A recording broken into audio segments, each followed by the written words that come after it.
Lost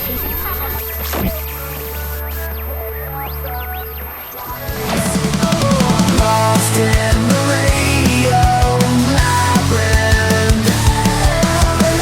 We're gonna rock it like we're still young kids. Laughing at the world, but jokes never fade away. And at the radio labyrinth will never. Hey everybody, welcome to Radio Labyrinth Season 9, Episode 16. It is Wednesday, April 17th. The year of our Lord 2024. That's the day we recorded. I just thought I'd throw that out there because it doesn't come out. Well, what would that make it? The 20th? Yeah, so happy 420 day, bro. We didn't do a pot-themed show. We should have done that. What was I thinking about? Let's all go get high right now. You didn't do a pot-themed show. Yeah, Jeff and Dustin did. I'm at work. Let's smoke some weed! All you do is smoke weed. You know, it is like the best medicine. Know you smoke a little weed, right? Smoke, smoke, smoke. Talk, talk, talk. Hey. Smoke weed every day. But anyway, so yeah, share us with your friends. And if you're new subscribers over the last couple of weeks, thank you. Please stick around. We'll plug and play some shit today to get back in that algorithm. Because Red Bar is investigating. I don't know why he would. I don't know why he would care. Anyway, opening the show on a somber tone. The greatest NFL running back of the 1970s, perhaps of all time, a Buffalo Bills legend who ran for 2,000 yards in 14 games, a double threat from the gridiron to the screen, the Towering Inferno, Roots, Capricorn 1, the Naked Gun movies, First and 10. Remember that horrible show on HBO that was you just watched to see boobs? And they used USFL footage from the 80s. And you got to watch Delta Burke go from really, really hot to just pretty. See, I'm not being mean. And he was the first reality show to feature a Kardashian. I'm talking about O.J. Simpson, who left this earth almost a week ago. And we all miss him, and we want to wish his family condolences. And, well, we do want to wish his family condolences. One of the best things to happen from this is that a lot of people are being either introduced or reintroduced to Norm Macdonald. Did you guys see all those clips from his SNL days? This week at the O.J. Simpson trial, the infamous bloody glove was finally introduced into evidence, and O.J. didn't help his case any by blurting out, "There it is, I've been looking all over for that thing." Are you going to do the joke I put in there? And hey, now the real killer is finally able to kill again with impunity. Or so the Germans would have us believe, yeah?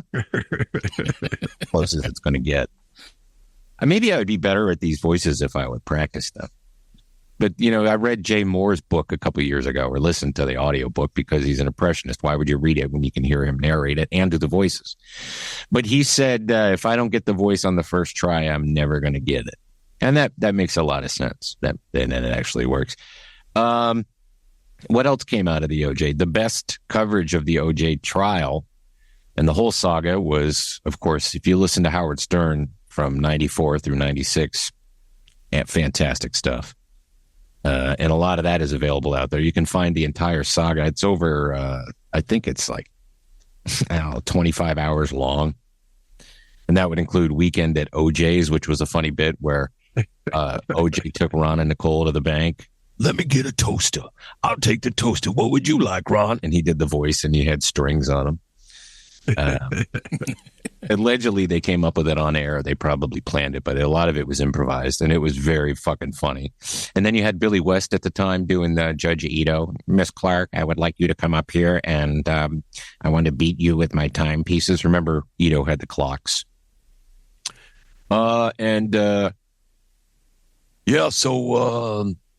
Hello, living world. I'm up here and my loved ones are around me. The good thing is, and I said this on the Von Hessler Doctrine radio show, is that I'm finally able to go through walls and now I can find the real killer. And I'm not going to stop. I'm not going to go on to the light or pass on to the next realm until I find those killers. Take care. Take care. Hello, Twitter world. Jeff, you were where?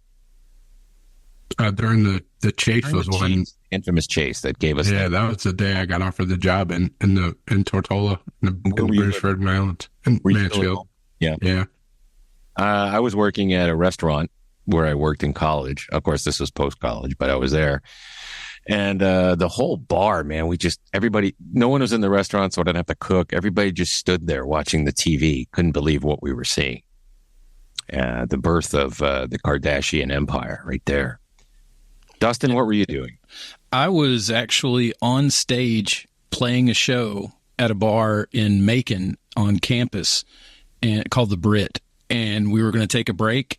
And I think we didn't go back on stage for like another hour, just waiting for it to be over. Well, then you juxtapose that when the decision came out, from the first trial, the murder trial, that debacle. I was a manager at Bob Evans. And so the day that verdict was going to be read, I had to work. And, all my employees, they wanted to know it. They wanted to know the outcome as well. So I had this shitty black and white TV that I had bought at a thrift store. Because when I moved to go to this town that I was living in, I didn't have anything like that. I didn't have a TV at all.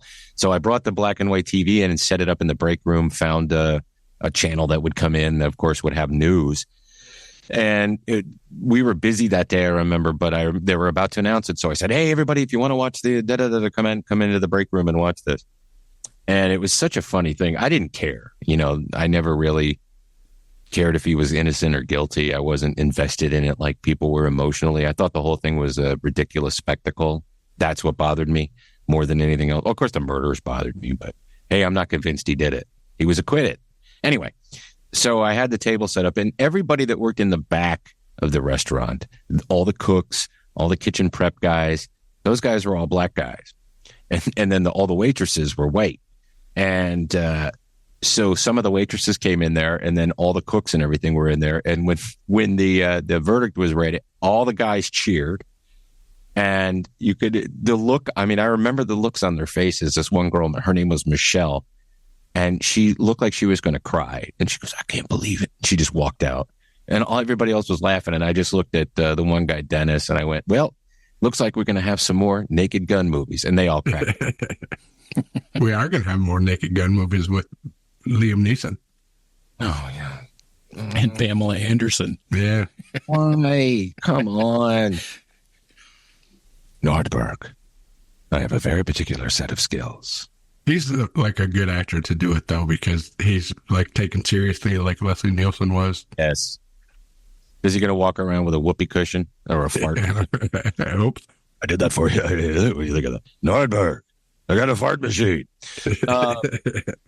So the people today who only know OJ as maybe they discovered him on Twitter or TikTok, or they just know him as a guy that murdered people.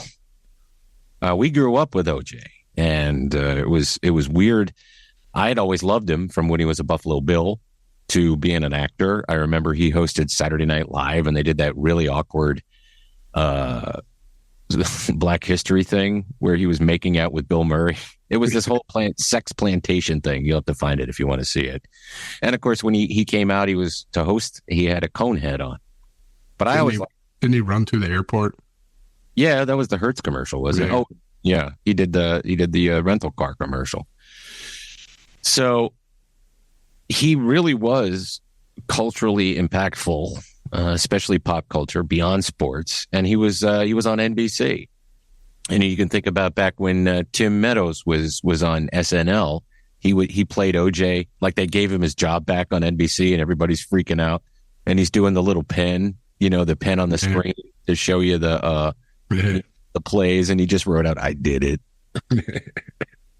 So, I feel bad for OJ's family, but the one story that happened this week is OJ's lawyers, the estate lawyers, were basically going to tell the Goldmans, who haven't received a penny ever from OJ, to go to hell, but he reversed course, and now the estate is going to start giving them money, which is cool because, they've been waiting a long time.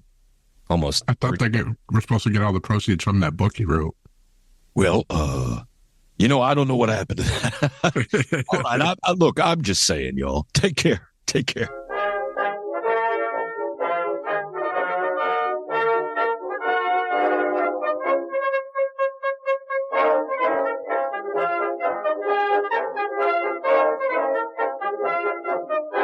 Spoiler alert time. If you have not viewed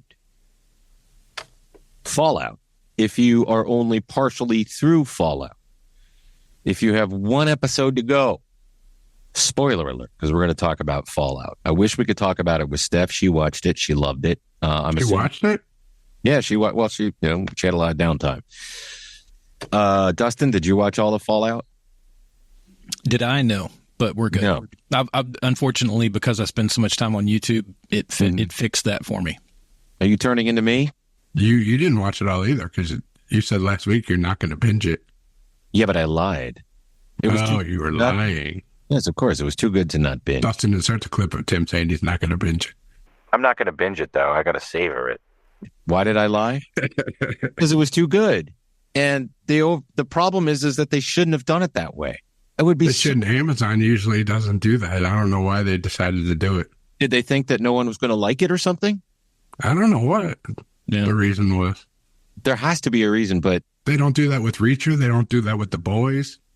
That show with the hole in it's coming back, the Josh Brolin hole show. Yeah. They'll probably dump all that out. But this show should have been a weekly series. It should have been a weekly episodic thing over 8 weeks. Maybe they have something else coming out that they, I don't know. But it was so good. It was the kind of show that I hated that I had to binge it. But once I started, I couldn't stop it. Walton Goggins is that damn good. And by the way, somebody made a supercut of just Walter Goggins. And it's like a 2-hour movie of just his scenes. I don't know why they would do that. But there were your usual detractors. It's woke. There's too many non-white people with vaginas in it and other things. I don't understand why people would think it's woke. It's fucking stupid. It's perfectly cast. And it's the type of show that anybody could be any character from any walk of life and make it good. So shit ton of cameos. Piss on that. Yeah, the cameos were great. We'll talk about that. The show was hilarious.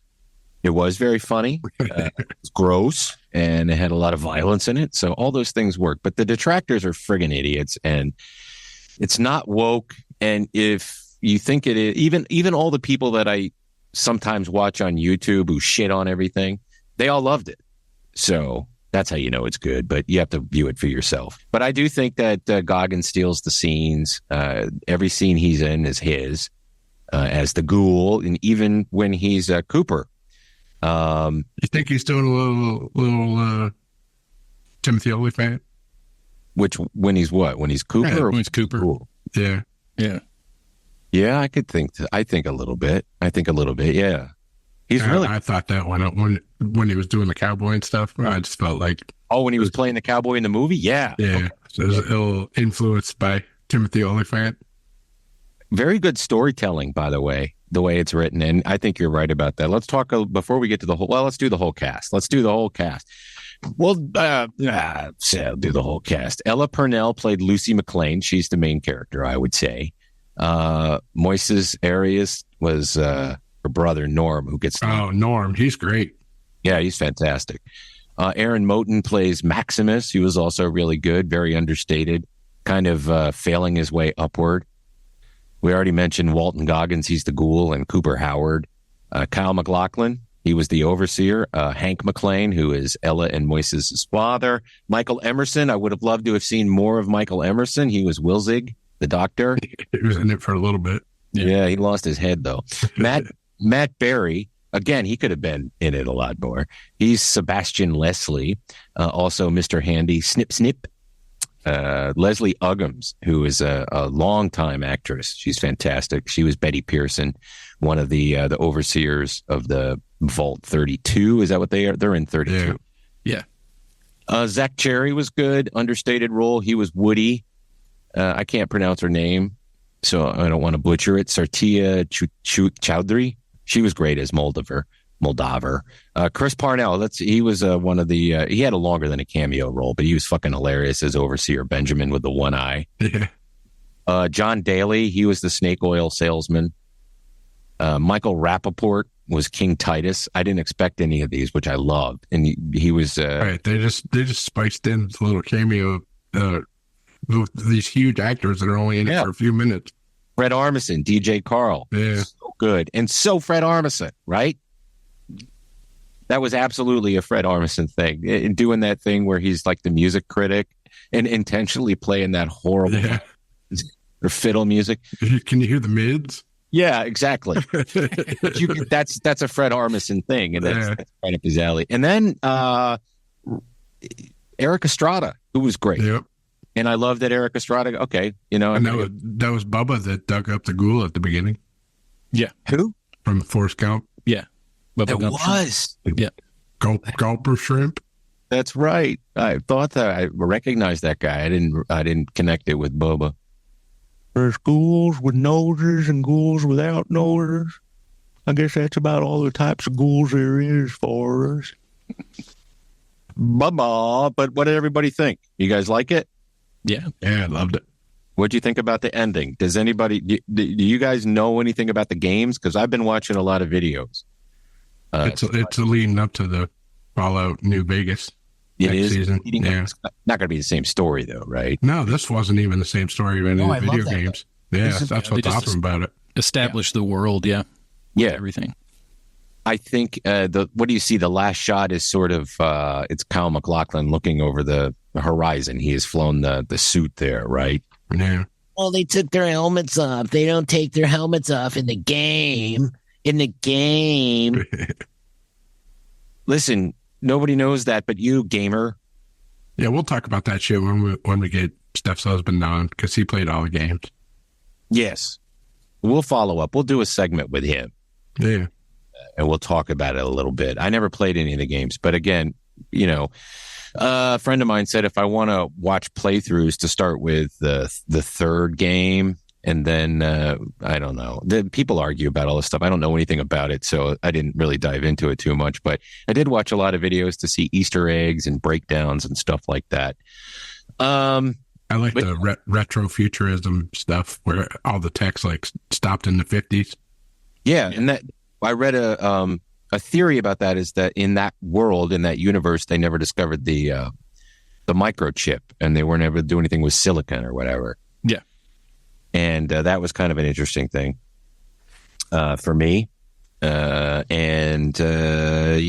I don't know. I can't. I love it when a show like that drops, and there's a lot of shit I'm behind on or stuff I'm not ever going to start or watch, but that I just had to go right through because I wanted to get to the end, and now I want more, and there's no idea when the second season's going to come out, but I will say it was fantastic, and I want to see more. And if I had... I hope season 2 is just as good. Those Westworld people have a tendency to not do good beyond the first season. The series wasn't as good as the movie with Yul Brynner. Right, but the first season of Westworld was really good, and then it fell off the cliff after that. I didn't even watch the third season. Yeah. So terrible. But we hope you guys liked it too. Let us know what you think in the comments, and maybe we'll read them next week. Ha ha ha.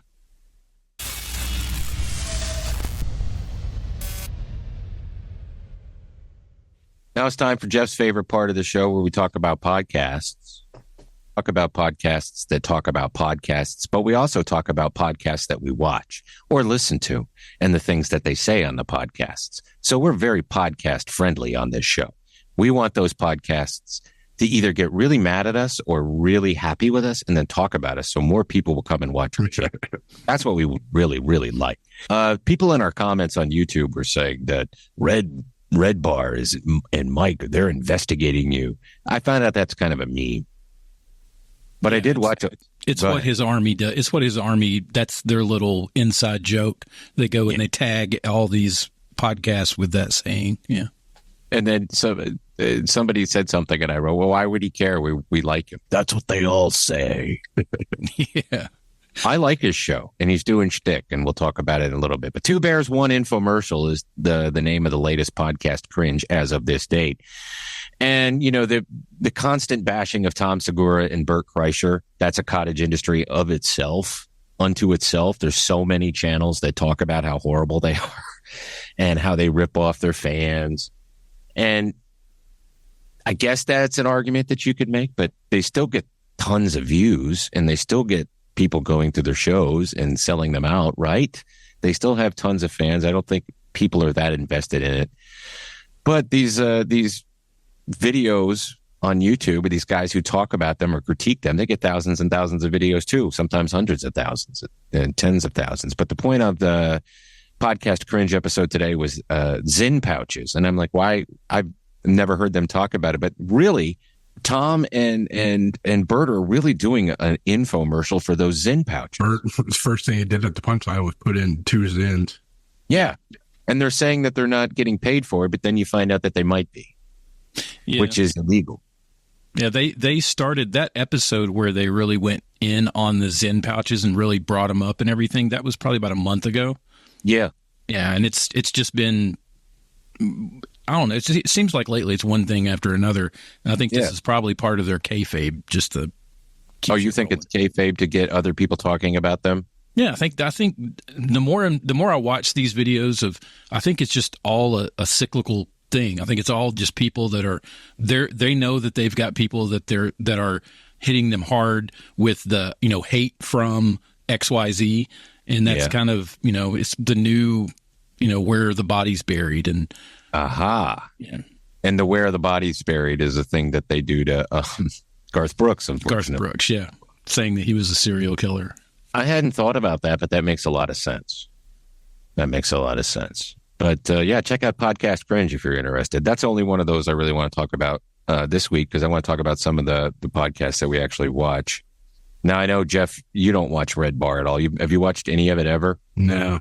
Did you watch the video I posted where he dresses up like almost exactly like Dave Chapelle?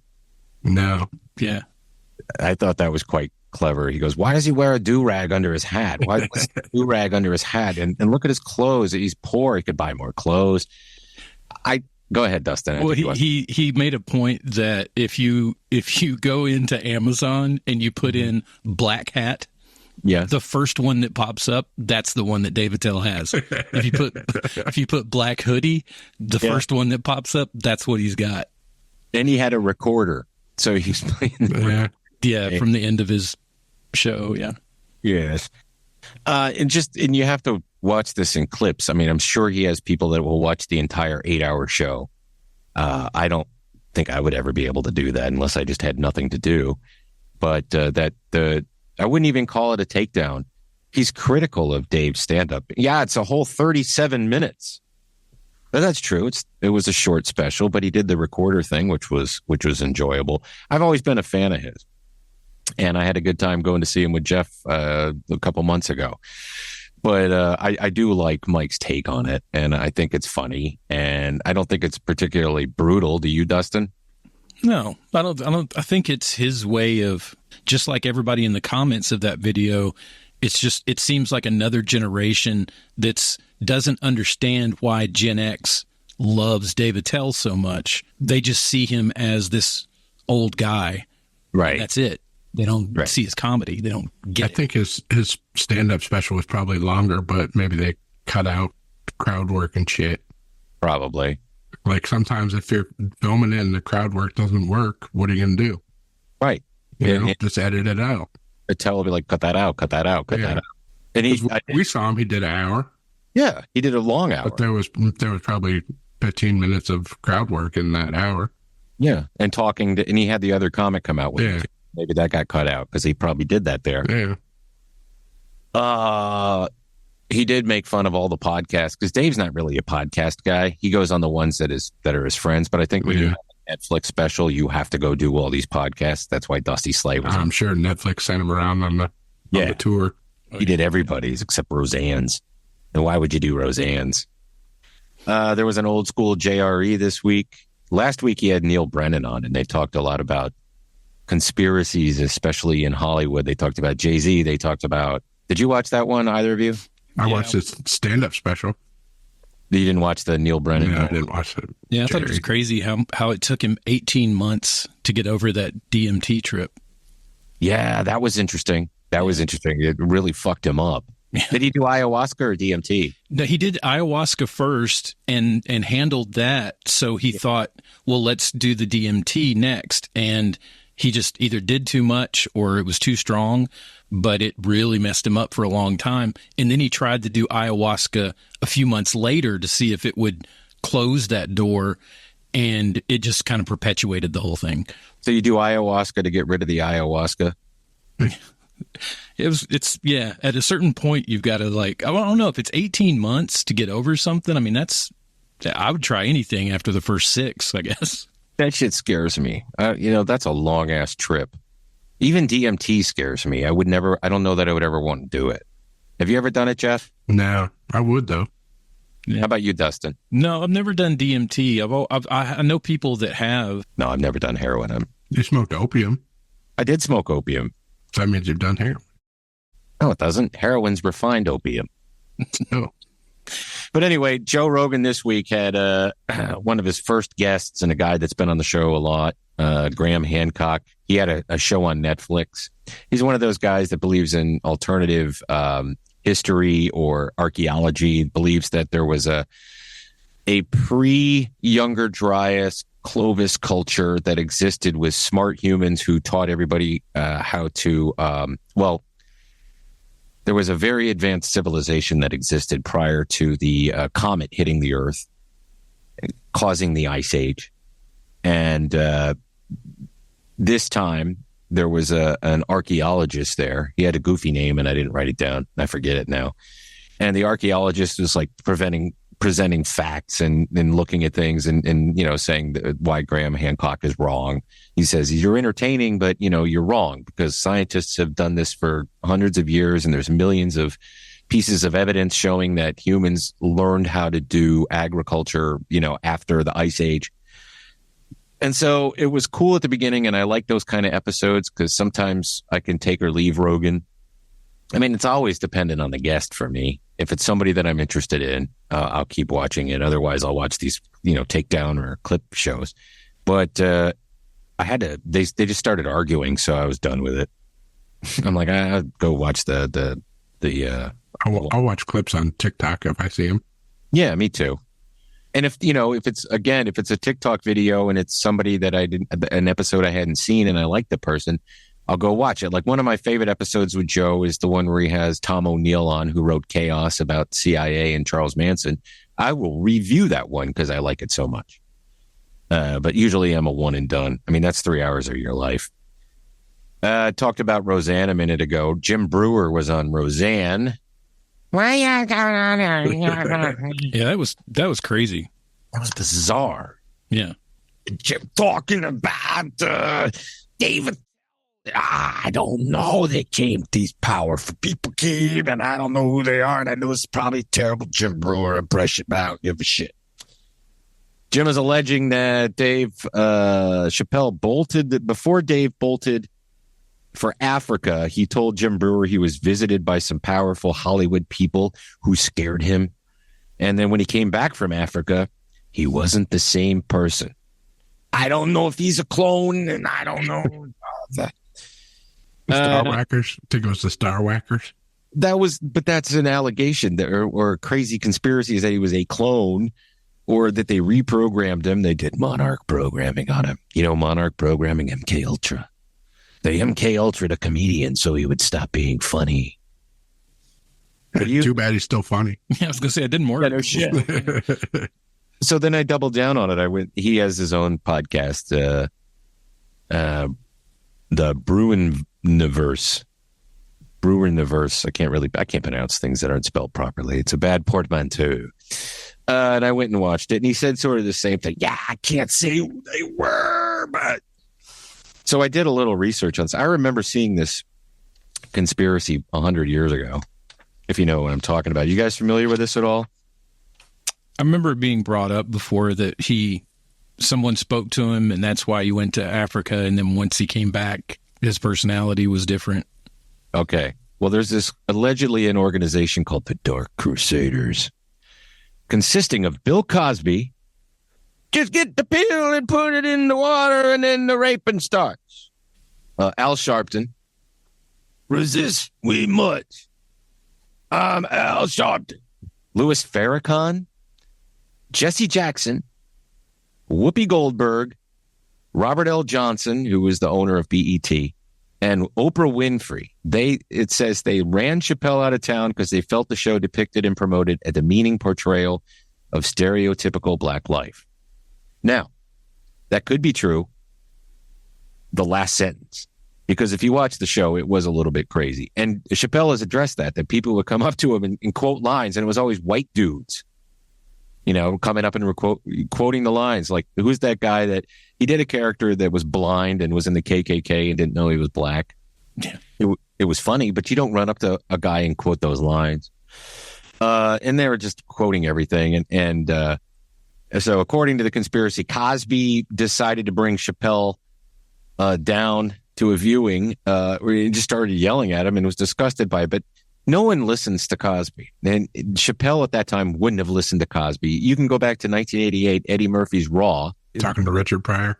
Well, yeah, but he says, Eddie says that Bill Cosby called him up and got mad at him for cursing because his kid, Bill Cosby's kid, the CEO, was quoting Eddie Murphy. You can't say flim, fly, flail, fly, fly, fly, and filth. So I never said any of that. Go fuck yourself. But then he calls up Richard Pryor, and you know the bit. If you don't know it, just Google Raw, Eddie Murphy, Bill Cosby. It's very, very funny. So this is a highly suspect. So it's a ridiculous conspiracy theory. And I don't know. Do you think that maybe, and it just keeps going on. It's ridiculous. I don't think that those powerful people would all get together and tell Chappelle to stop doing that, especially since the amount of money that he was making, the amount of money he was making for Comedy Central, the amount of money he was making for himself. I think he had a crisis in his own mind. And he's, like I said, he said it himself. It was shocking to be with his kid at an amusement park and have people run up and, yelling the N-word or quoting him and shit like that. So I don't think that conspiracy is necessarily true, but you have to believe maybe Jim Breuer is not lying. Why would he say that? I don't know. Yeah, Bill Cosby came to me once and I said, you don't have to put anything in my drink. I'll fuck you for free. I mean, I don't know how close Jim Breuer was. I mean, I know they made movies together or made a movie together. People change all the time. I mean, It's nothing new. He converted to Islam in 1998, Dave, not Jim Breuer.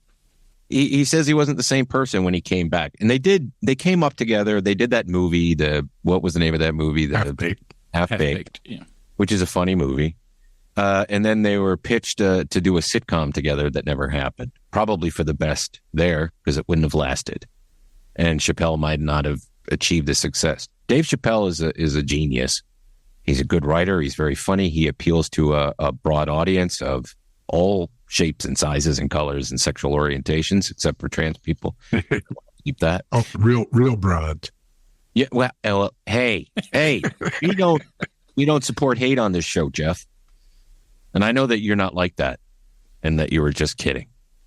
And we love everyone, no matter who or what they are.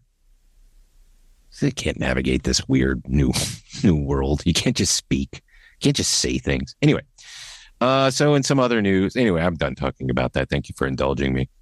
Harlan Highway was funny this week. It's phone calls, and that's just people leaving him messages and him responding to them with his brilliant improvisational skills.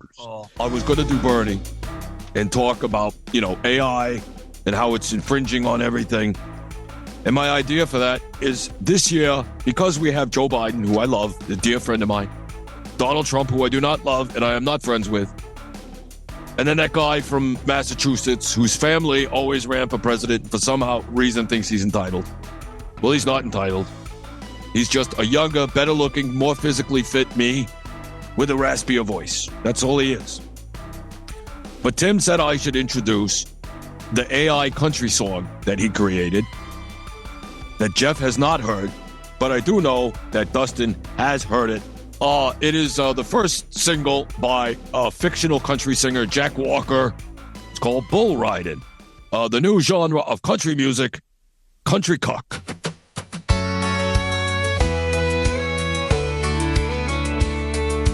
Days are getting longer and the flowers are in bloom. Send a text saying, babe, get ready because I'll be there soon. Before I leave, I prep my brown out, rinsing it with a hose. I don't want it smelling up the place when I take off all my clothes.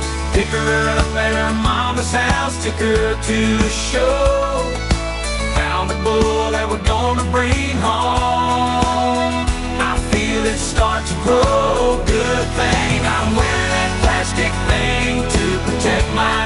it in. I can't take it off until I'm done doing cleanup. Gonna watch her riding that bull from dusk to dawn. She'll be nice and full. Gonna watch her thrashing her hair while I sit stiff but helpless in the bedroom chair. She's riding cowgirl going front to back. Her bull gives everything I lack. When she's finished and they're settled down, I go on around the town, clean it all up while I turn my knob. She cracks a smile and she says good job. Then laughter hurts, but I take it in stride. Then she climbs back on for another ride. Then she climbs back on for another ride.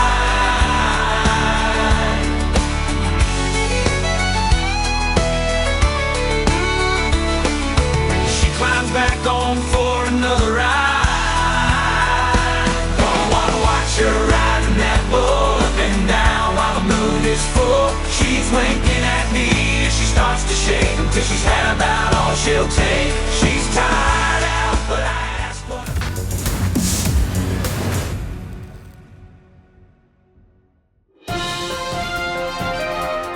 News, trailers, and trends with Steph. James McCartney. Do you guys know James McCartney? Son of Paul. Yes, he is. But he looks like Paul's dad.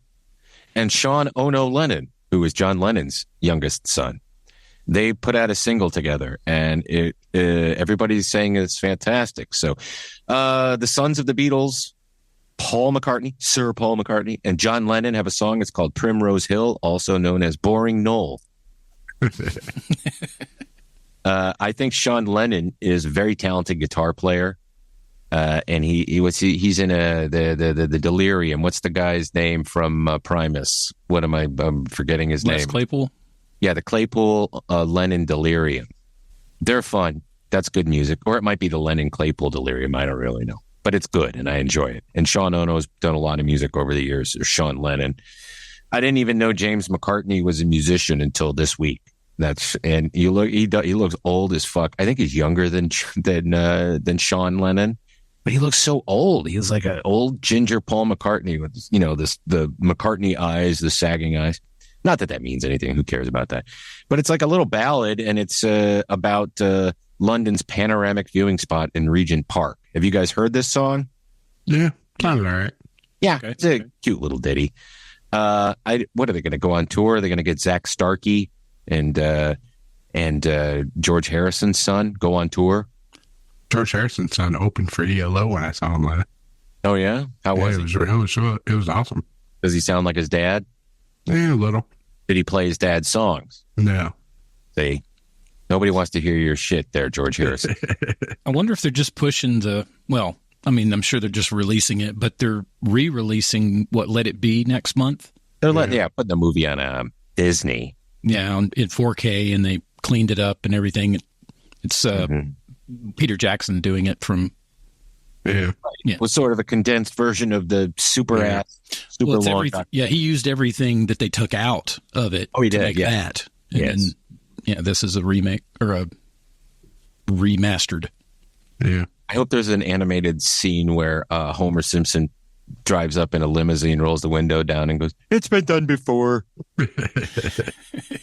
Baby on board, something, Burt Ward. Chris Farley biopic is in the works with Paul Walter Hauser, who's a good actor.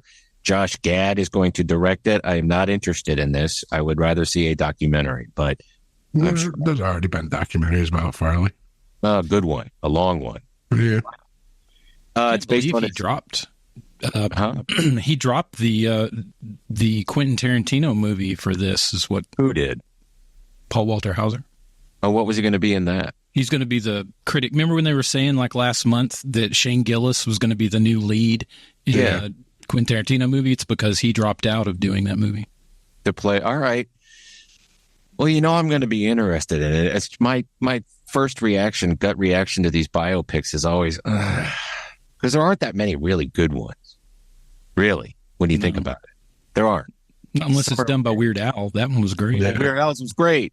Oh, God. Speaking of Weird Al, this is something that I saw on Red Bar. Bill Maher had Weird Al on. Yeah, really? And this was a while ago when the documentary came out. So Weird Al was talking about how you had to get the Roku app or the watch his movie, and for some reason Bill Maher couldn't figure that out. And just one note that I forgot when we were talking about podcasts is on Club Random this week, Bill Maher won't drink Zevia because it has chemicals in it. But who cares? He just put these expensive drops of gin in there. But the thing that was funny to me is I skimmed through it. He didn't smoke any weed. His guest was Katie Couric. And yet he couldn't do that for Steve-O. I'm sure Katie Couric didn't want a bunch of pot smoke around her. So anyway, moving on. I guess I'll watch this Chris Farley thing. Look at, you got, it's based on the Chris Farley show, a biography in 3 acts that his brother Tom wrote. Let's see. It's being produced by Broadway Video, right? Which is Lorne Michaels, yeah. And you've got Oscar and Emmy nominees making it. Writing the screenplay. So that's good. Maybe it'll be all right. Maybe. Yeah, I think it'll be good. It won't be as funny as Tommy Boy. Steve Buscemi has been added to the Wednesday Season 2 cast. He'll be the new man in charge at Nevermore Academy. That is a good casting choice. He's always a good casting choice, even on The Sopranos. I was hoping he'd be Cousin It. Just cover him in hair. The teeth. You got to have the teeth. Speaking of biopics, Martin Scorsese is in talks to direct Frank Sinatra biopic with Leonardo DiCaprio as Frank. Can Leo sing? I don't know. You just use clips from Wolf of Wall Street and just recut it. Yes. Tina Sinatra, she controls the estate, and so far there hasn't been an approved biopic. But I think this time around it'll probably. Love is so much easier the second time around. So maybe they'll be able to make the movie. DiCaprio is Frank. We'll see. He does look like him a little bit. Why don't they get Ronan Farrow to play him? That's a good idea. Yeah, it's a little on the nose. Yeah, quite a bit. Old Blue Eyes is back. That's not my kid. I was only married to her for a week. Look at that stupid hair. She cut her hair for that movie about Satan with the ditzy broad that lived upstairs and next door to her, that actress. Anyhow, also allegedly in the film is Jennifer Lawrence out of her exile, and she'll be playing Ava Gardner. Maybe. In the Why and What the Fuck file, Vin Diesel's Kojak movie is still in the works. Jesus. And yeah, who cares? He's bald. Baby. I'm bald. Yeah, he's bald, like a lollipop. Didn't Ving Rhames do a series? Yeah, Kojak on CBS. Yeah, I like that. I like Ving Rhames, and Kojak doesn't have to be a. Listen, nobody knows who Kojak is. You don't need to make this movie. Nobody. I mean, they tried it on CBS, and there were enough boomers left to go, I like that Ving Rhames. This is a good show. But, no, who do you want to? Why would you waste money making a movie about Kojak? Is this Ryan Gosling Fall Guy movie related to the show at all? Yes. Is it? It's based on it, yeah. That's what I was wondering. Yeah, I mean, who knows if it's, it's based on it. They wouldn't be able to make a Kojak movie like Kojak. Kojak was one of the most, misogynistic Well, who loves you, baby? Yeah, everything was.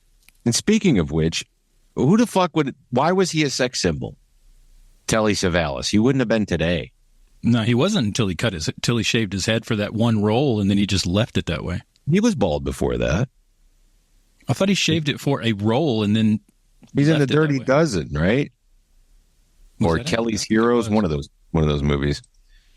Yeah, no thanks. That's a hard pass. Hey. And then the last story I have is a longtime producer says Sydney Sweeney is not pretty and can't act. And this producer's name is Carol Baum. She acts? And Carol Baum is an industry veteran whose credits include Buffy the Vampire Slayer and Father of the Bride. And apparently she walked out of Dead Ringers going, yeah, I don't like Sydney Sweeney. What the fuck? She can act, and she's pretty. So you're wrong, old lady. Sorry that your uterus is dried up. And that's all the news. Hi, it's Burley Sanders for the Podburn and all that. Spring is here, and we're excited for warmer weather.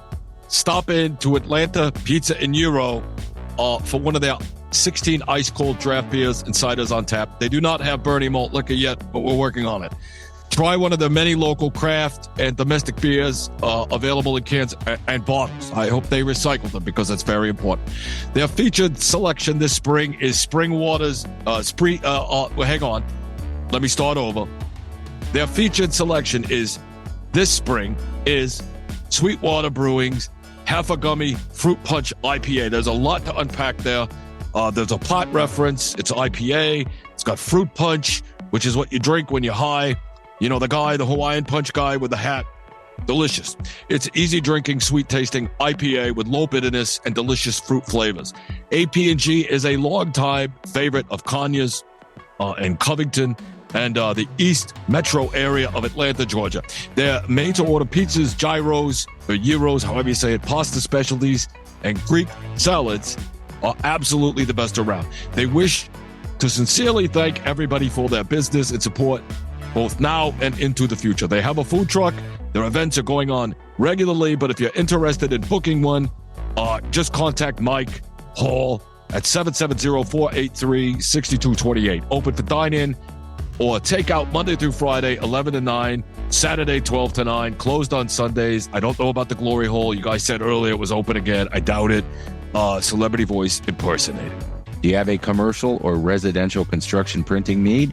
Well, what are you waiting for? Contact LDI Repro Printing of Athens. They've been in Athens, Georgia since 2005 with a fast turnaround and affordable prices. Call 706-316-9366, or you can email them at athens@ldiline.com. Guys, are you reading the online comments? Gotta read some of these comments. I'm loving your guys' comments. You're reading your own comments? Yeah, they're really good. I worked hard on them. The secret is don't read the comment cards. All right, let's read your YouTube comments. Your YouTube comments can be read underneath or posted and then read later. If you leave them underneath the video, which if you're watching on YouTube is right below. And don't forget while you're here, like, subscribe, and turn on those notifications. Hemp Huntress 7970 says, still a WWE fan. Live shows from Pennsylvania, Colorado, Washington, and Oregon. 2 WrestleManias live. And I still love to pop in on the homoerotic soap opera show for men that is called WWE. I love it all, and she is not wrong. That's why I enjoy it. I still watch it from time to time, but it's usually the old stuff. We can skip over this guy because we already talked about it. Okay. Now, I have to say that Roby, you missed the mark here. Roby says, Tim and Mark are missing an opportunity at Comedy Gold. He's talking about Mark Schrenkel, our guest from last week who did Sly. Mark looks like, sounds like, and has the facial expressions like Walter White's brother-in-law on Breaking Bad. Uncle Hank. I almost did it. I almost did the voice. Almost. I can't do that voice. Uncle Hank. Tim wears glasses, is losing his hair, and can do voices. I think you see where this is going. I'm not losing my hair. I'm just combing it. Tread lightly. Roby. Just kidding. We love you. And then Mark Schrenkel, who was the guest on our show, wrote, thanks for having Sly on. He really appreciates the opportunity to clear the air. And what sucks is the day after we did that show, I had to do him on the air here. And I'm like, I should just call Mark because after hearing him, I don't like mine at all. But hey, it was in an episode of Aqua Teen Hunger Force. Let's go watch the movie. And those are your comments. Views. Or. And snooze.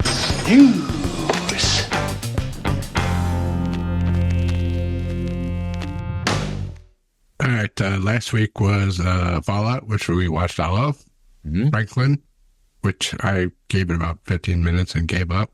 What was Franklin? The Ben Franklin show with Michael Douglas. I told you that would be terrible. It's just slow. And at Good Times, I watched the first one of those, and it's actually really funny. JB JB Smooth's the dad. Yeah, I know, but Thelma's not happy. Oh, really? No, because they're not involved, for one thing. And she said she reached out to Norman Lear and asked him his thoughts on it, if it would be reverent to the original show. And she said he had an old man moment. Well, he was about to die. He was pretty close there. Yeah. I didn't want Bernadette Stannis is her name, by the way. I don't want to say. I thought it was funny. I would watch more. Yeah. Is it reverence? Does it show reverence to the show? Or it does. There's little nods to the show throughout the entire first episode. Are they the Evans family? Are they related? So they're related to the. It's set in modern times, right? Yeah. And they're related to the family from the 70s. Yeah. And they live in a ghetto. Yeah. So what happened is JJ lost his job at the art place, and Thelma's husband, I guess, didn't get to play professional football because the last episode of Good Times, they all got the fuck out of there.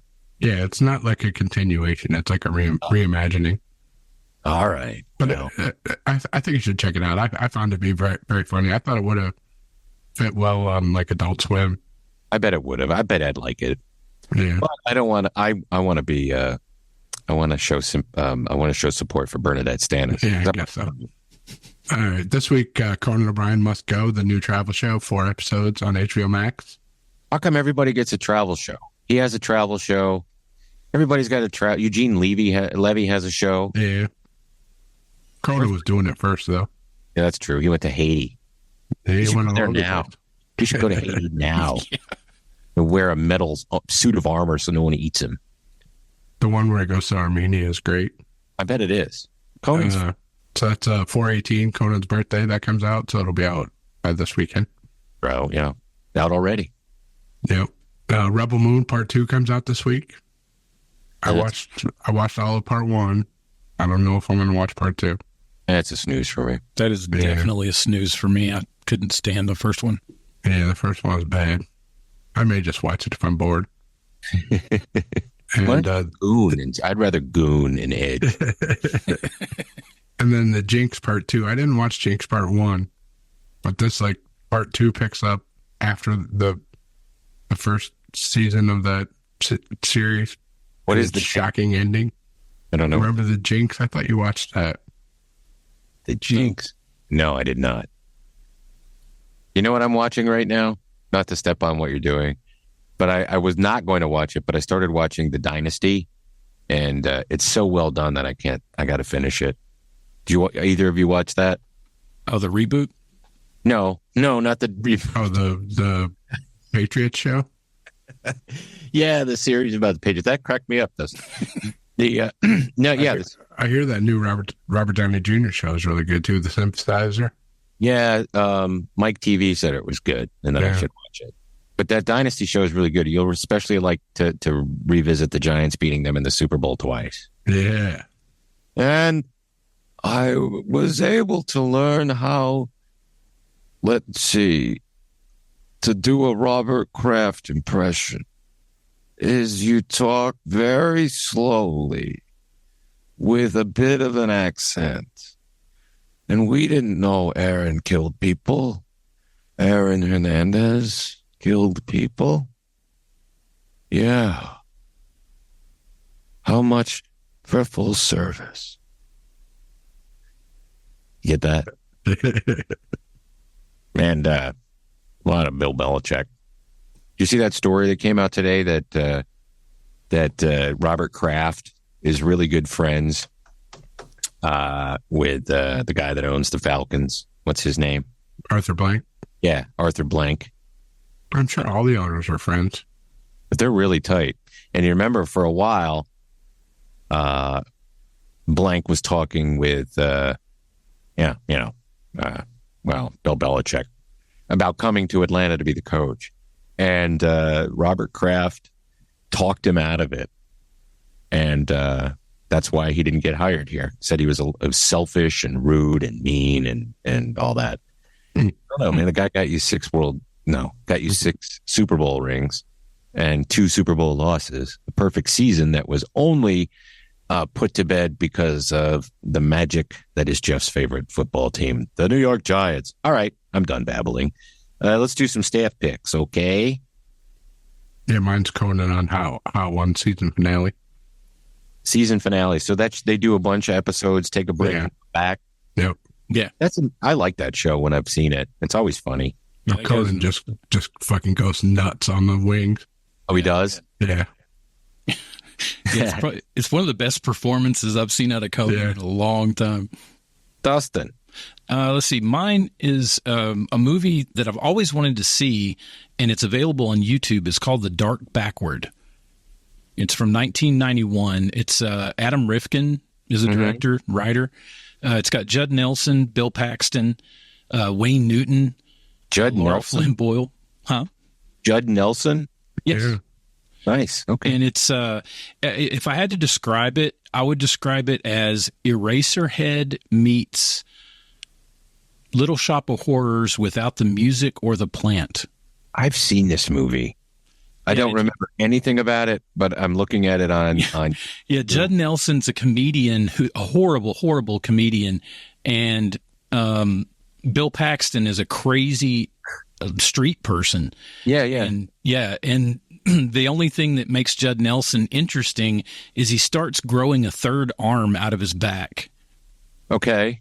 And it's very Lynchian, and it's Adam Rifkin, so it was kind of at the time in Hollywood in the early 90s, it was kind of a cool thing to be in. It was kind of a hip thing to for everybody to join.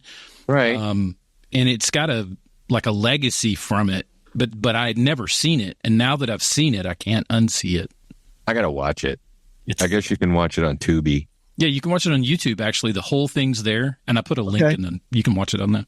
Awesome. Yeah, I'm gonna check it out. Yeah, I remember watching it years and years ago, and it's well over 30 years, so I need to watch it again. But as soon as I open up and look, I'm like, yeah, I've seen that. Yeah, Bill Paxton is playing the most animated Bill Paxton character I've ever seen, which is saying something. It was a whale's dick, honey. Bill Paxton, man, rest in peace. I love that guy. They're demons, son. Those are demons. Let's go kill them. All right, Dad. Who was the other kid? That was Matthew McConaughey, wasn't it? Yeah. They're going to go out and kill some demons. My hair will never come apart. Look at that. Mine is, I found this on TikTok, and they have a YouTube page. It's called Obscurest Vinyl. They're all AI songs set in different eras, and every single one of them has something to do with poop or urine. And it's extremely childish and extremely scatological, which means it's right up my alley. Very funny. I glued my balls to my asshole again. But it's like a Motown song, and I glued my ball to my asshole again, which is what got me, of course, wanting to make my own. So I've been making country ones. I took some of Donald Trump's Stupid Truth Social posts, about the unfair judge, and I can't go to my sons, and I just pasted them in there, and I made like a punk song out of it and a Rush song, or just weird stuff. But the country one I made, Dustin said you liked it. What was the other one I made? It was a shorter one. You remember? I don't want you to put it in here. It was very vile. Yeah. It was. See the TikTok with Donald Trump telling the story of I tied an onion to my belt. Yes. That was the style at the time. Yes. Stealing from the Simpson, but that was using his voice, right? Yeah. Yeah. I'm trying to ignore all that shit as much as possible, but AI can be funny. Of course, I didn't come up with the idea, but hey, that's the way things go. Anyway, let's see. Let's do some plugs. Check out Trambles every Monday that I release as an audio-only podcast. Last week, I recorded for 30 minutes. I did this real long improv thing. Yeah, you owe me like 6 minutes of Trambles. Yes, I know. I'm sorry. And then I went to look at the time, and I hadn't hit record. So I had to go back and do it again. But basically, the premise is Sean Hannity as the host of Coast to Coast, talking about zombies and stuff like that. And also, I'm not ripping off Phil Hendry. He told me to do my thing. Popcast is a radio show I do every week 7 o'clock on WSB 95.5 FM, 750 AM in Atlanta. You can listen on the app no matter where you are. And then it becomes a podcast the following Monday. On the podcast right now, comedian Aaron Weber. And then some cool anime people educating me about anime. And I don't have it written down, so I don't remember their names. This week, Kevin Spencer returns to the show. He is the frontman for Electric Avenue, which is a fun band. They are going to be in Atlanta soon, so you can check that out and find out where they're going to be at the Fred, actually, which is in Peachtree City. And they're also getting ready. He told me that night that they're going to be performing with Mike Mills on one of their shows that unfortunately is not in Atlanta, but they're going to be doing a bunch of REM songs with Mike Mills. Oh, shit. Cool. Yes, and I want to thank our guest from last week, Mr. Sly himself, Mark Schrankel. You can find him on Cameo. Just look at MARK001, Mark001.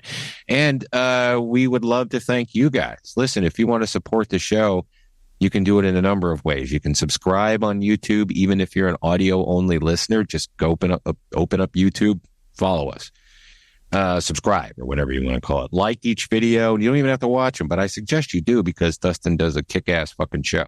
And so like us and all that stuff. Comment. We'll read your comment. We love your comments. And turn on the alert and all that jazz.